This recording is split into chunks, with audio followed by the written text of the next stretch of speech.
Oh, it's time to get up. Yep, 4:15. Time's lost all meaning.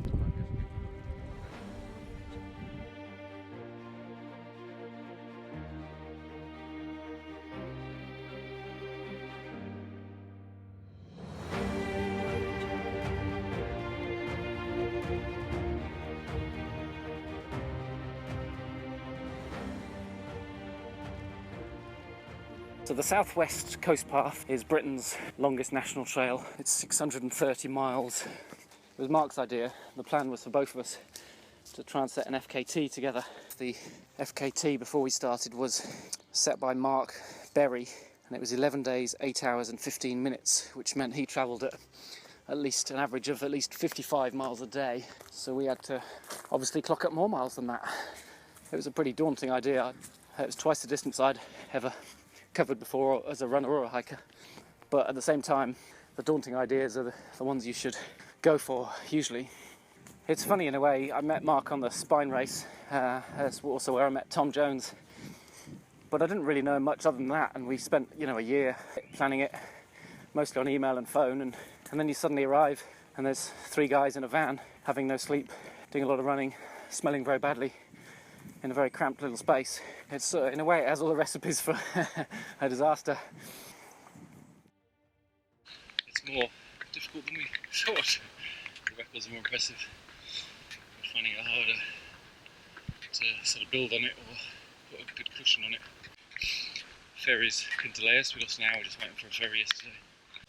We're not going as fast as we need to really to stay on record pace. Mark did start with a knee problem. It was an accident that happened to him a few weeks before, and it was sort of too late for him really to pull out or for us to rearrange, and his knee started getting worse, as you'd expect. On the 6th day, I think he finally realised in the afternoon that he had to call it quits. Yeah, he didn't want to give up. He once didn't give up during UTMB when he had a mid-race stroke, so he's very determined. I could see what anguish it was for him, but he soon became the sort of mastermind of the operation. You get to a stage you sort of don't think it's ever going to stop. It's just like this is normal life now.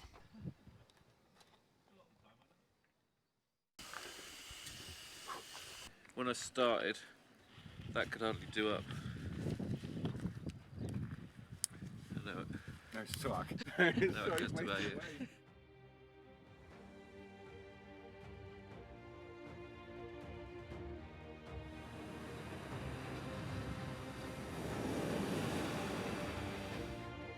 One of the reasons to do an FKT on the Southwest Coast Path would be just that really powerful sense of mission, and I love also the simplicity of your day.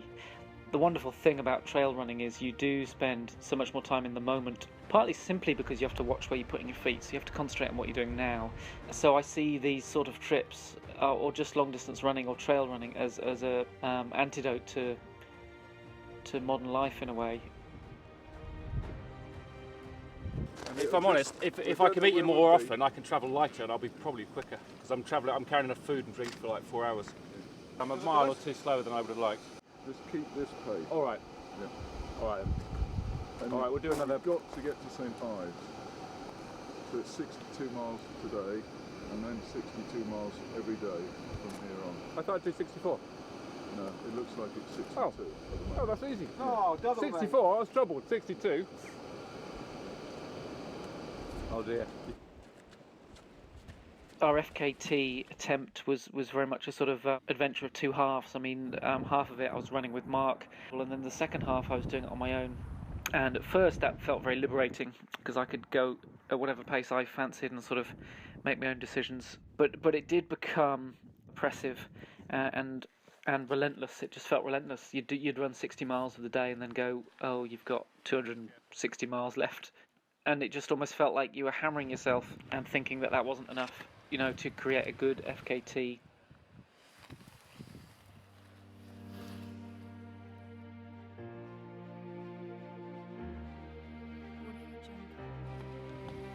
Good luck, mate. See you in a bit.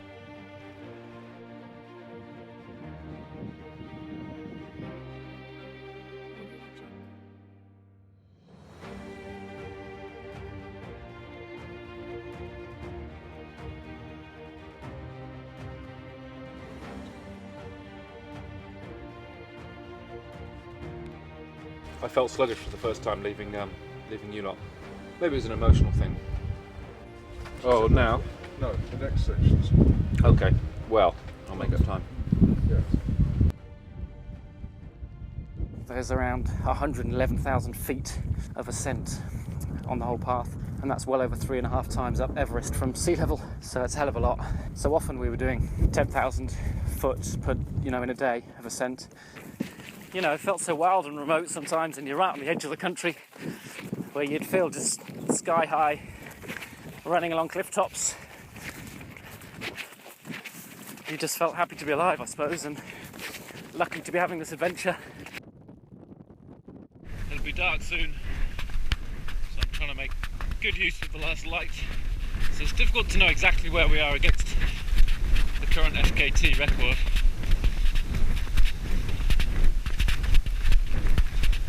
But we're close to it. There's been some tired moments, if I'm honest, a couple of tears. But we're getting there. It's such a long way.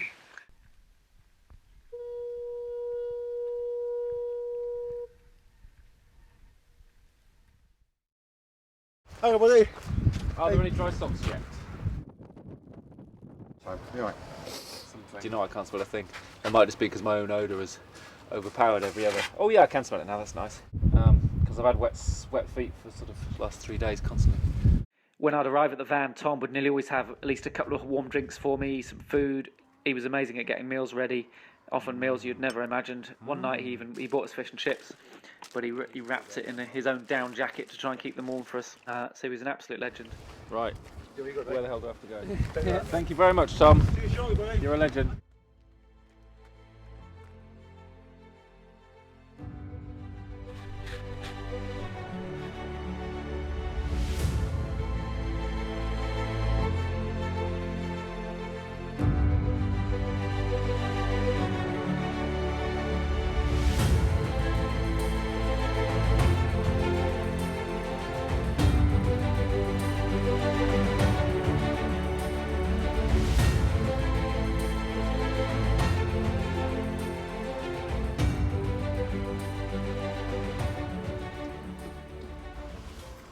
Another Tom special. No idea what's in it. What is it? What's in it, Tom? It's too late for me to care anymore. I don't have to drink it, I don't care what I say.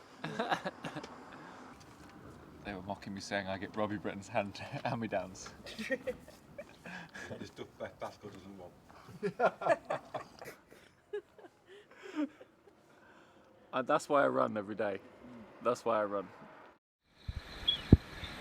I'm tired. The last half hour or so have been difficult because I'm sleepy. I had less than 3 hours last night. 3 hours the night before. It's catching up with me in this heat a bit. Go, Damo, go, Damo, go! Oh, I like this sort of. Go on! Put some effort in. 5 miles. I remember when it was 500. It's been one hell of an adventure, and obviously for Mark it's already been heartbreaking, but he always said if he didn't break it, the next best thing was for me to break it. So I'm doing this for him really. It's going to be emotional finishing, it feels emotional now. Beautiful evening, it's a good omen. Come on!